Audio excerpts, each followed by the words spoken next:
इस वीडियो में हम सीखेंगे कि कैसे हम नंबर्स को ऐड सब्ट्रैक्ट कर सकते हैं। कुछ सिंपल कैलकुलेशन सीखेंगे।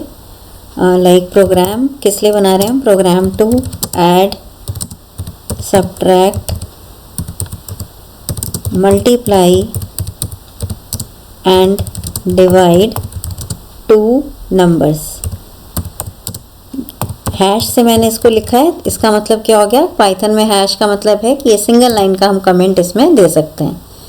अब क्वेश्चन है कि आपको दो नंबर को कुछ कैलकुलेट करना है, कैलकुलेशंस उन पर करनी है।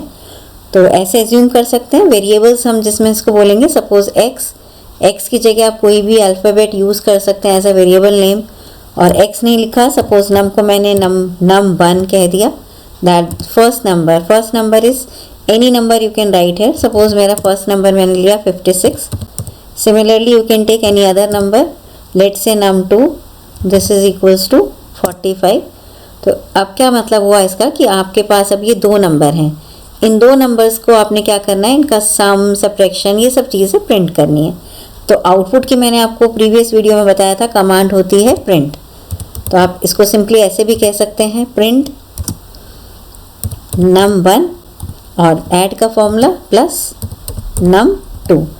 तो सिंपली नम 1 प्लस नम 2 कहेंगे तो इन दोनों नंबर्स का सम आ जाएगा। तो अब जब आप इसको रन करके देखेंगे तो इसके रिजल्ट में जस्ट एक नंबर लिखा हुआ आएगा। जैसे क्या लिखा आ जाएगा? 101, कि इन दोनों 56 प्लस 45 का जो ऐड हुआ नंबर है। आप ये कहना चाहते हो कि ये सम है, तो हम इसको और थोड़ा सा बेटर बना सकते हैं कि साथ में हमने एक मैसेज ऐड कर दिया, सम इक्वल टू। ये मैंने आपको बताया था प्रीवियस वीडियो में कि जो चीज़ हम कोट्स में लिखते हैं प्रिंट के साथ, सिंगल में या डबल कोट्स में, वो एज इट इज़ प्रिंट हो जाती है। हम इसको ऐसे भी कह सकते थे, प्रिंट सम। तो अब सम के आगे जो भी नंबर लिखा आ रहा है उसके आगे लिखा आएगा सम इक्वल टू। और इसको आप क्या लिख सकते हैं? नम 1 प्लस नम 2।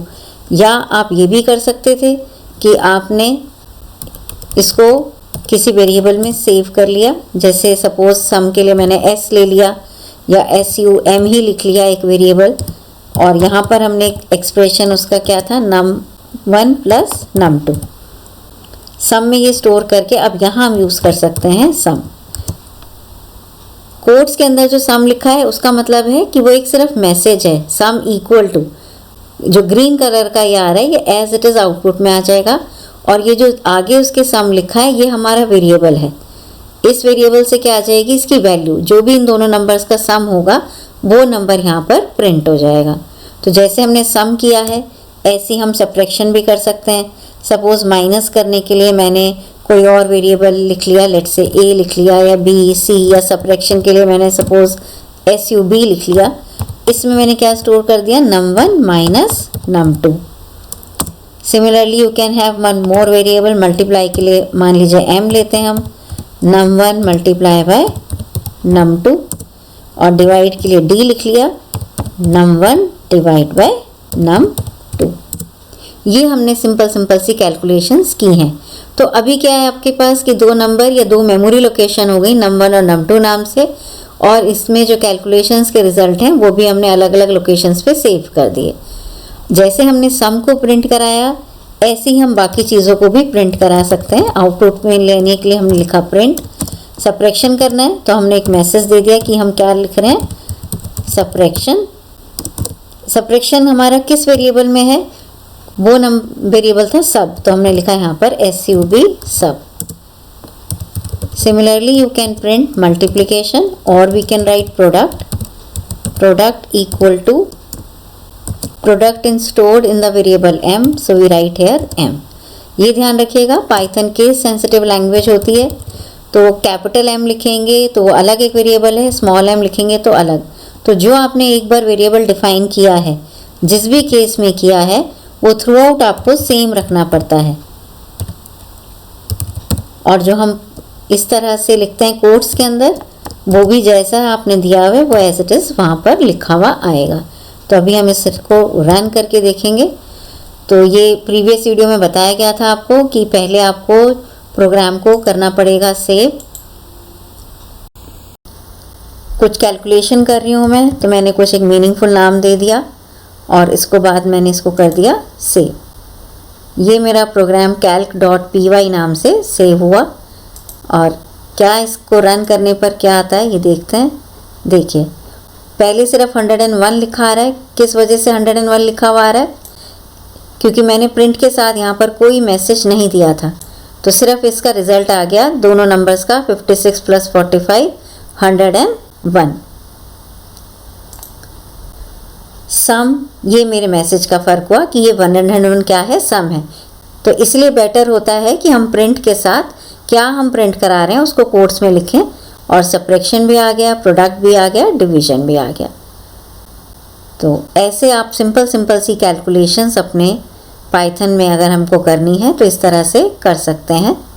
तो ये हुआ अगर हमने ए और बी को कुछ फिक्स वैल्यू दी हुई थी। वापस आते हैं, इसमें हम देखेंगे कि यहाँ अब आपको नंबर्स, मान ली कोई और नंबर्स को प्लस माइनस मल्टीप्लाई डिवाइड करना है। दैट मीन्स कि आपको ये नंबर फिक्स नहीं चाहिए। हर बार आप यूज़र से पूछना चाहते हैं व्हाट आर टू नंबर्स। अभी तो मैं इस प्रोग्राम को जितनी बार भी रन करूँगी, every time it will give me the same result. It will work only for 56 and 45। अगर हम यूज़र से इनपुट कराएं व्हाट आर द नंबर्स, मान लीजिए वो नंबर्स डालता है 4 5 या कोई डालता है 16 8, सो दैट मीन्स कि आपको डिफरेंट इनपुट्स करवानी है यूज़र से। तो उसके लिए अब आपको क्या बताएंगे हम इस वीडियो में, इनपुट स्टेटमेंट। जैसे नंबर में अब हम कोई फिक्स नंबर ना लेके हमने क्या लिखा, input. Input enter the first number. आप ऐसे एक मैसेज दे सकते हो, एंटर द फर्स्ट नंबर और give the number, what is the number. So ये मैसेज आपकी अपनी चॉइस है। जैसे मैंने लिखा एंटर द फर्स्ट नंबर। अब पाइथन का जो इनपुट स्टेटमेंट होता है वो स्ट्रिंग टाइप का होता है, और जो हम नंबर्स हैं ये स्ट्रिंग्स नहीं है, इनको हम कैलकुलेशन में यूज़ कर रहे हैं। तो इसके लिए हमें यहाँ पर डेटा टाइप कन्वर्जन करना पड़ता है। हमको जो भी हमने इनपुट किया है उसको बताना पड़ेगा कि ये हमारा इंटीजर नंबर है। तो उसके लिए मैंने लिखा int। सपोज़ मैं कोई नंबर लिखना चाहती हूँ 5.8, तो वो कैसा नंबर है, डेसिमल नंबर है। तो उसके लिए मुझे उसके आगे लिखना पड़ेगा फ्लोट। डेसिमल नंबर्स इनपुट कराने के लिए हम इसमें क्या लिखते हैं, फ्लोट। पर अभी मैं ये दो नंबर्स कैसे लेना चाह रही हूँ, इंटीजर टाइप के, दैट मीन्स विदाउट डेसिमल। तो मैंने क्या लिखा, int। और इनपुट डेटा एंटर कराने के लिए जैसे हमने लिख दिया एंटर द सेकंड नंबर। और मैंने प्रोग्राम में कहीं कोई चेंज नहीं किया, सिर्फ जो दो नंबर मैंने फिक्स किए हुए थे उनकी जगह अब हमने क्या ले लिया, इनपुट। तो ये इनपुट कमांड, जैसे प्रिंट मेरी आउटपुट की कमांड है, तो यूज़र से कुछ डेटा एंटर कराने के लिए मेरे पास क्या कमांड होती है, input. So it is used to receive input from the user. So again save this program and then run. Now see, it is asking for the number, that enter the first number. So whenever you run the program, every time you can have different number. So suppose here I have entered 32. You can take any number. Enter the second number. Suppose my second number is 2. तो अब आपका जो programme है वो सारे results किसके दिखाएगा, 32 और 2 के, इनका प्लस माइनस मल्टीप्लाई और डिवाइड।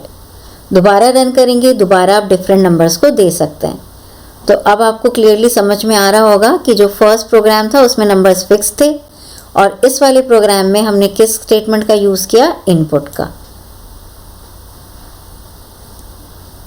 तो ये video I hope you will